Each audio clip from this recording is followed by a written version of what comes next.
క్రీస్తునందున్న ప్రియులకు ప్రేమతో వందనాలు తెలియజేస్తున్నాను.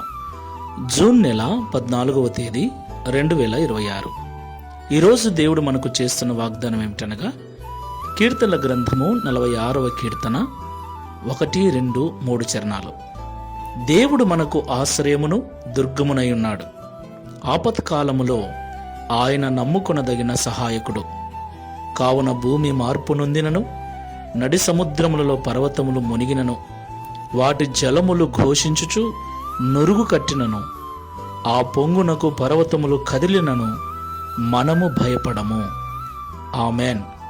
నా ప్రియమైన దేవుని బిడ్డలారా, ఈ లోకంలో దేవుని బిడ్డలుగా జీవిస్తున్న మనకు సమస్యలు, శ్రమలు, ఇబ్బందులు అన్నీ ఎదురవుతాయి.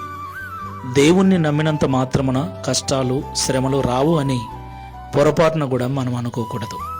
ఎందుకంటే ప్రభువే అన్నాడు కదా, లోకములో మీకు శ్రమలు తప్పగా కలుగుతాయి, అయినను ధైర్యంగా ఉండండి, నేను లోకమును జయించి ఉన్నాను అన్నాడు.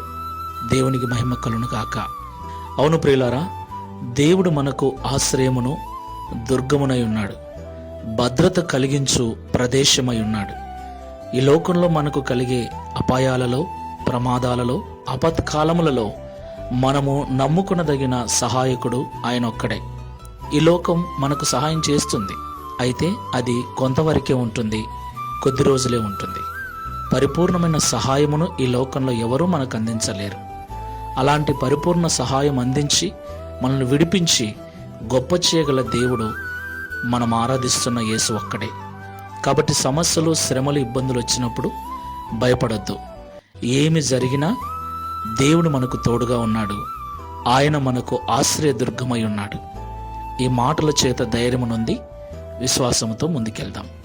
ప్రార్థన చేసుకుందాం.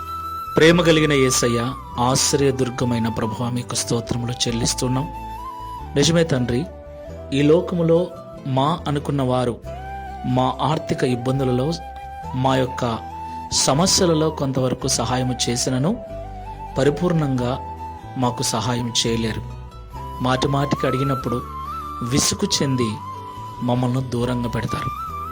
అయితే ఏమాత్రం విసుకక, అలసిపోక సంపూర్ణ సహాయమును అందించి మా పరిస్థితిని చక్కపరిచే దేవదేవుడవు నీవు మాకు ఆశ్రయదుర్గమై ఉన్నంతకాలము మేము దేనికి భయపడవలసిన అవసరం లేదని ఈ ఉదయకాల సమయంలో మాతో మాట్లాడినందుకు స్తోత్రాలు చెల్లిస్తూ ఉన్నాం.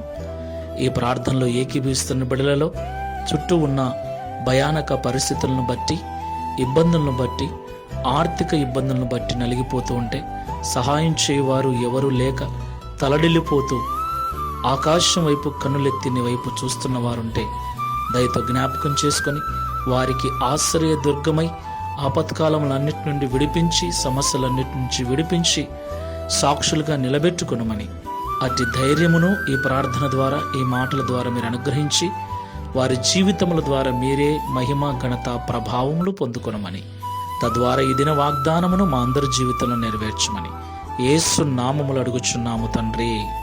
Amen. Praise the lord. God bless you all.